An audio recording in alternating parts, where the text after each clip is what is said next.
கொடுத்துட்டு இந்த மாதிரி கீட் ஆகின்னு சொன்னால் ஓவர் கீட் ஆகின்னு இந்த ஐசி வந்து நம்மளுக்கு கட்டாயம் போயிருக்கும். இதனால தான் சவுண்டு வரல. இப்போ இந்த ஐசியை வந்து நாம இதிலேருந்து ரிமூவ் பண்ணி எடுக்க போகிறோம்.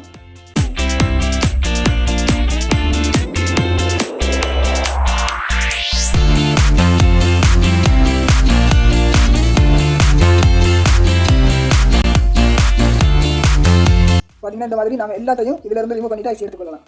எல்லா ஈயத்தையும் வந்து டிஸ்ஆர்டரிங் பம்பை வச்சு பார்த்தீங்கன்னு சொன்னால் ரிமூவ் பண்ணிட்டோம். இந்த டிஸ்ஆர்டரிங் பம்பை வச்சு இதில் இருந்த ஈயம் அவ்வளோத்தையும் ரிமூவ் பண்ணிட்டோம். இப்போ வந்து ஐசி நம்ம இதில் வந்து பிரித்து எடுத்துக்கலாம்.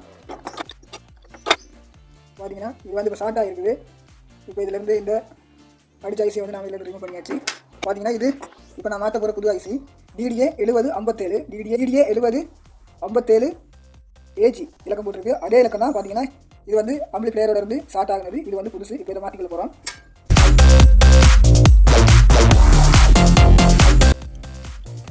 பார்த்தீங்கன்னா நண்பர்களே இப்போ வந்து நாங்கள் கீட் சிங்கில் ஃபிட் பண்ணிட்டு பார்த்தீங்கன்னா இந்த மாதிரி போட்டில் ஐசியை கொழுவியாச்சு. இப்போ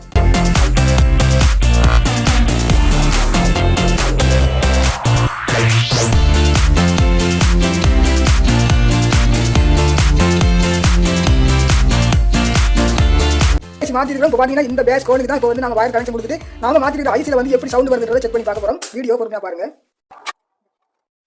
பார்த்தீங்கன்னா நண்பர்களே இப்போ வந்து ஃபுல்லாக அசம்பிள் பண்ணி கூட்டியாச்சு. பாருங்க ஃபுல்லாக அசம்பிள் பண்ணி கூட்டிட்டோம். இப்போ நாங்கள் வீடியோ கனெக்ஷன் கொடுத்துடலாம்.